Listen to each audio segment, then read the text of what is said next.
आप सबके बीच में हम भोजपुरी गायक अमित उपाध्याय और ढोलक पे हमारे बड़े भाई अंदीप बाबा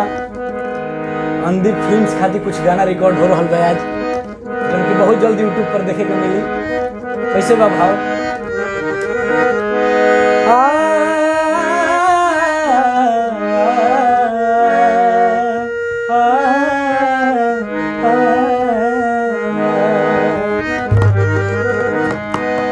हटत नइखे भसुरा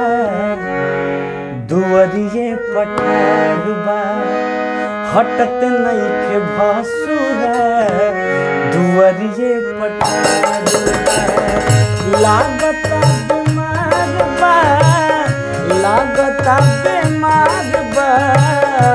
लागत बीमार बा, लागत बीमार बा,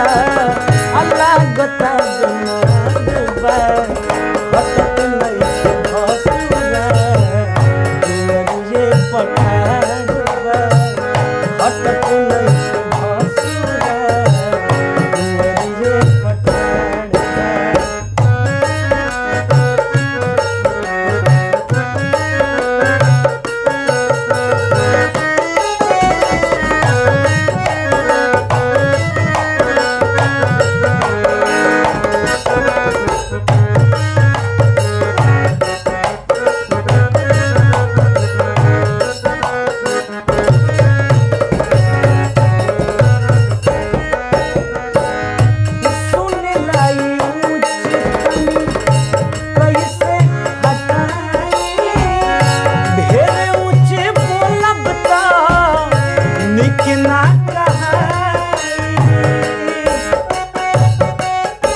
कैसे हटाई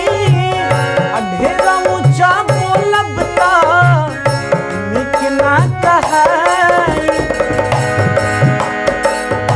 ई तो होशियार बा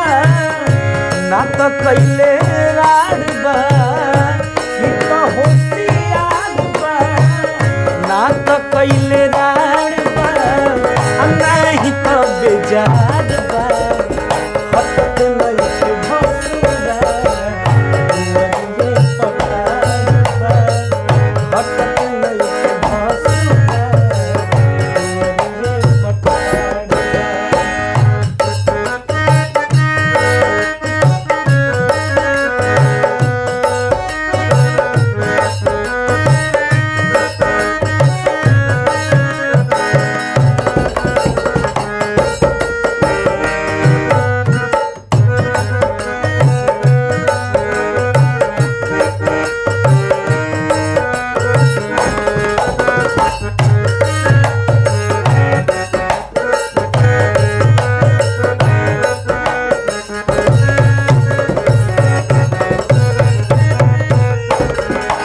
नहीं छुआइल जाला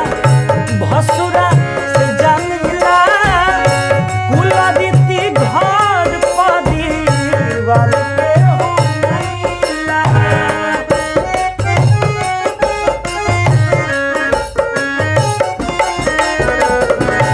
नहीं छुआइल जाला भसुरा से जानिला, कुला रीति घर परिवार के हो मानिला, विपत बरियार बा, विपत बरियार बा, विपत बरियार